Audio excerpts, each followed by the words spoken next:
ரமலான் திருநாளை கொண்டாடும் இஸ்லாமியர்களுக்கு பாமக நிறுவனர் மருத்துவர் ராமதாஸ் வாழ்த்து தெரிவித்துள்ளார்.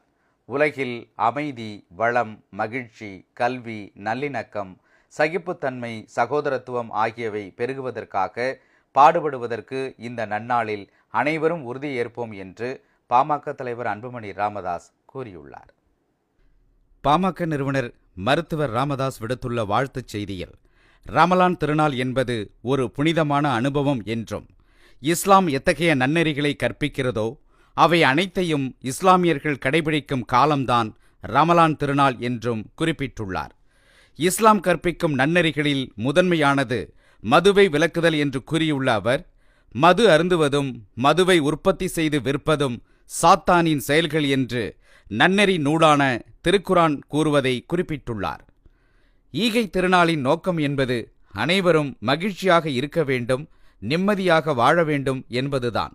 இஸ்லாம் மார்க்கமும் இதைத்தான் உணர்த்துகிறது.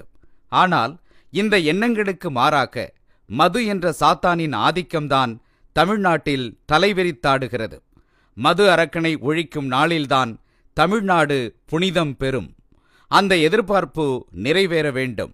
உலகெங்கும் வாழும் மக்களிடம் அன்பு, நல்லிணக்கம், சகிப்புத்தன்மை, சகோதரத்துவம், ஈகை உள்ளிட்ட நற்குணங்கள் பெருகவும், அமைதி, வளம், முன்னேற்றம், ஒற்றுமை, மகிழ்ச்சி ஆகியவை தழைக்கவும் உழைக்க நாம் அனைவரும் உறுதியேற்போம் என்று மருத்துவர் ராமதாஸ் தனது வாழ்த்துச் செய்தியில் கூறியுள்ளார். இதேபோன்று பாமக தலைவர் அன்புமணி ராமதாஸ் விடுத்துள்ள வாழ்த்துச் செய்தியில், ஈகை திருநாள் என்று போற்றப்படும் ரமலான் திருநாளை கொண்டாடும் இஸ்லாமிய சொந்தங்கள் அனைவருக்கும் இதயங்கனிந்த நல்வாழ்த்துக்களை தெரிவித்துக் கொண்டுள்ளார். இஸ்லாமிய நாள்காட்டியின் 9வது மாதமான ரமலான் மாதத்தில்தான் இறை தூதர் நபிகள் நாயகத்திற்கு குர்ஆன் வெளிப்படுத்தப்பட்டது என்பதால் அதை குறிக்கும் வகையில்தான் இந்த மாதத்தில் இஸ்லாமியர்கள் பகல் நேரத்தில் நோன்பிருந்து நபிகளையும் குர்ஆனையும் போற்றுவதாக அவர் கூறியுள்ளார். இஸ்லாத்தின் புனிதமான 5 கடமைகளில் முக்கியமானது ரமலான் மாதம் முழுவதும் சூரியன் உதயம் முதல் மறைவு வரை மேற்கொள்ளப்படும் நோன்பாகும்.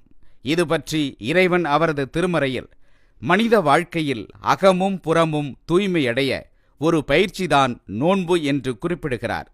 அகமும் புறமும் தூய்மையடைந்து விட்டால் மனிதர்கள் மகான்களாக மாறிவிடுவார்கள். உலகிற்கு பயனளிக்கக்கூடிய இத்தகைய மாற்றத்தை மனிதனிடம் ஏற்படுத்துவதுதான் ரமலான் திருநாளாகும். நோன்பு காலத்தில் மற்றவர்களுக்கு உதவுதல், காலையில் உட்கொள்ளும் உணவையும் மாலையில் நோன்பு திறந்ததும் உட்கொள்ளும் உணவையும் அனைவரும் பகிர்ந்து உண்ணுதல்,